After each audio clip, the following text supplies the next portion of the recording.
जय श्री कृष्ण। तो भगवत प्रेमियों, आपको इस वीडियो में बताने वाले हैं, जैसा कि भीष्म पितामह को अर्जुन नहीं मार पा रहे थे, उन्हें अपने पितामह में मोह हुआ था। मोह के कारण वो अपने पितामह को नहीं मार पा रहे थे। तो भगवान कृष्ण ने उनको बहुत समझाया। जब न समझे तो भगवान कृष्ण स्वयं मारने चले। तो अर्जुन के विनय प्रार्थना करने पर भगवान शांत हुए। उसके बाद अर्जुन ने युद्ध किया।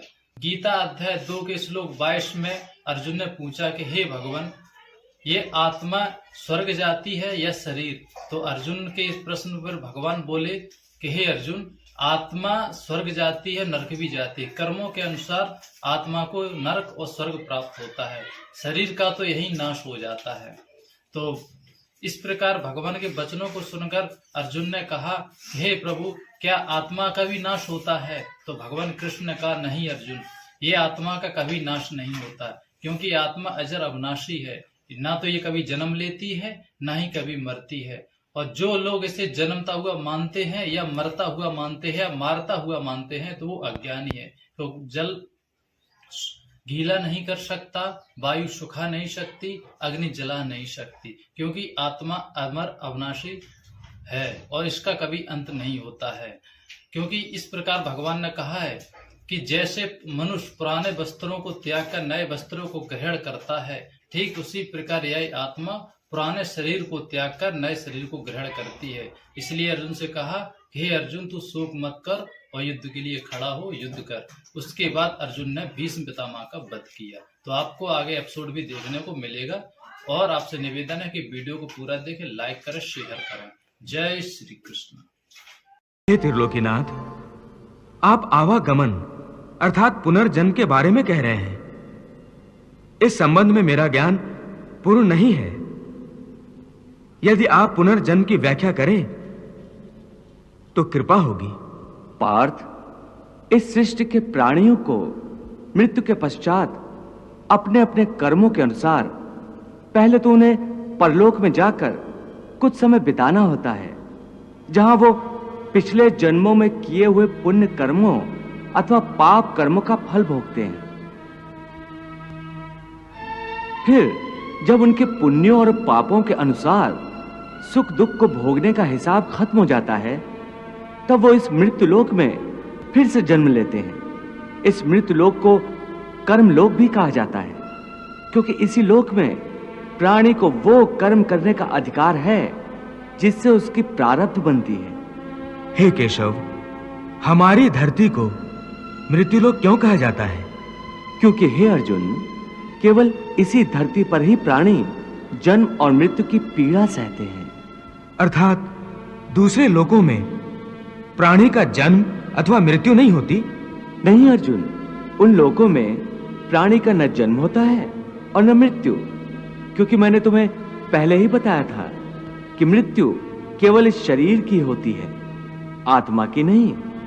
आत्मा तो न जन्म लेती है और न मरती है। तुमने तो यह भी कहा था कि आत्मा को सुख दुख भी नहीं होते, परंतु अभी कह रहे हो कि मृत्यु के पश्चात आत्मा को सुख भोगने के लिए स्वर्ग आदि में अथवा दुख भोगने के लिए नरक आदि में जाना पड़ता है।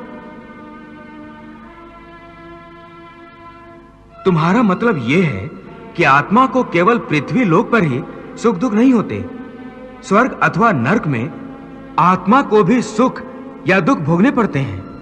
नहीं अर्जुन, आत्मा को कहीं किसी स्थान पर या किसी काल में भी सुख दुख छू नहीं सकते,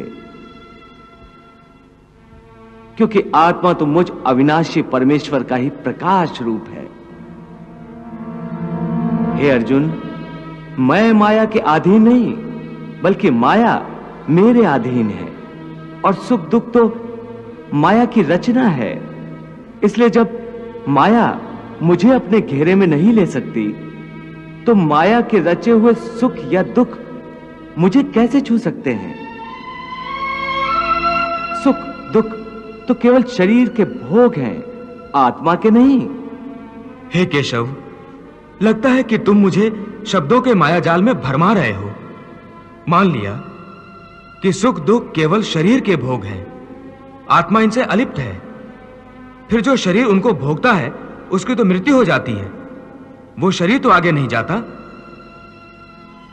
फिर स्वर्ग अथवा नरक में सुख दुख को भोगने कौन जाता है? जीव आत्मा। जीव आत्मा? हाँ पार्थ, जीव आत्मा। ये जीव आत्मा क्या है केशव? देखो, जब किसी की मृत्यु होती है तो असल में ये जो बाहर का स्थूल शरीर है केवल यही मरता है। इस स्थूल शरीर के अंदर जो सूक्ष्म शरीर है वो नहीं मरता।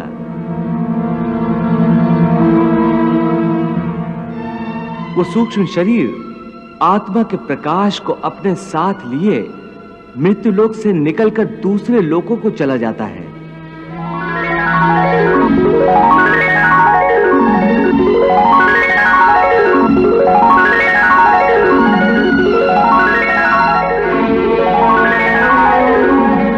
उसी सूक्ष्म शरीर को जीवात्मा कहते हैं। इसका अर्थ है कि जब आत्मा एक शरीर को छोड़कर जाती है तो साथ में जीवात्मा को भी ले जाती है। नहीं अर्जुन, ये व्याख्या इतनी सरल नहीं है।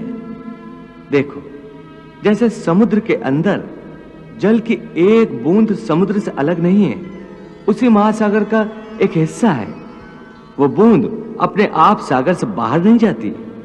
हाँ, कोई उस जल की बूंद को एक बर्तन में भरकर ले जाए तो वो समुद्र से अलग दिखाई देती है। इसी प्रकार सूक्ष्म शरीर रूपी जीवात्मा उस आत्म ज्योति के टुकड़े को अपने अंदर रखकर अपने साथ ले जाता है।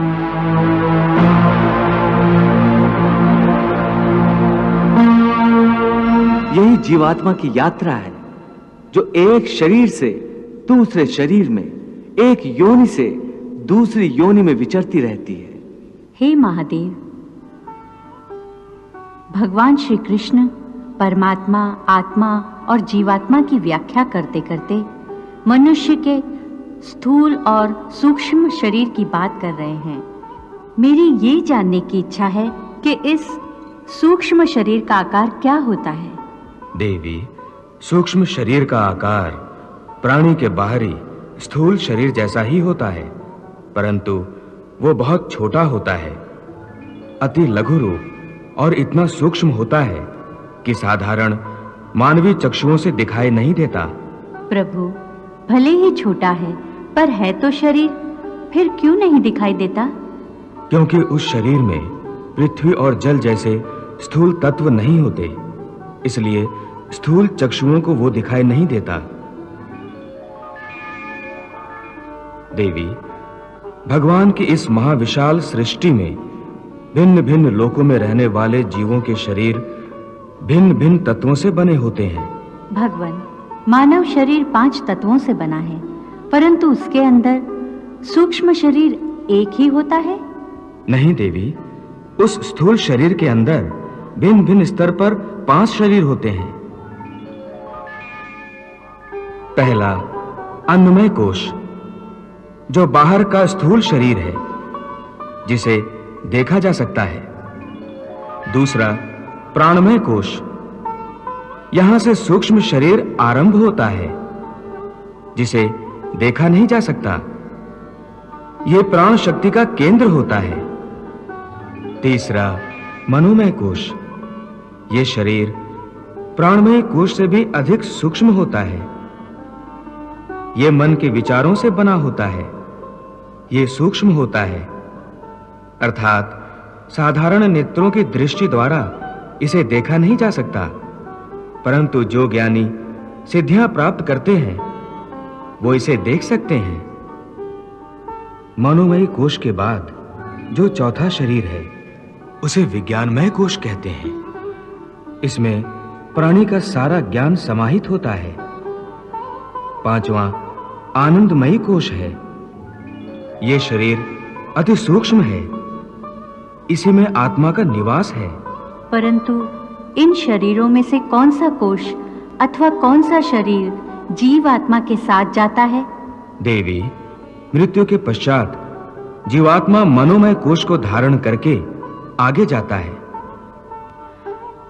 इस सूक्ष्म शरीर में उसके साथ पुराने जन्म के संस्कार उसकी भली बुरी वृत्तियां, उसके पापों और पुण्य के हिसाब इस प्रकार उसके साथ जाते हैं जैसे वायु अपने साथ फूलों की सुगंध ले जाती है। हे अर्जुन, जीवात्मा जब एक शरीर को छोड़कर जाती है तो उसके साथ उसके पिछले शरीर की वृत्तियां, उसके संस्कार और उसके भले कर्मों का लेखा जोखा अर्थात उसकी प्रारब्ध सूक्ष्म रूप में साथ जाती है। वाह प्रभु वाह!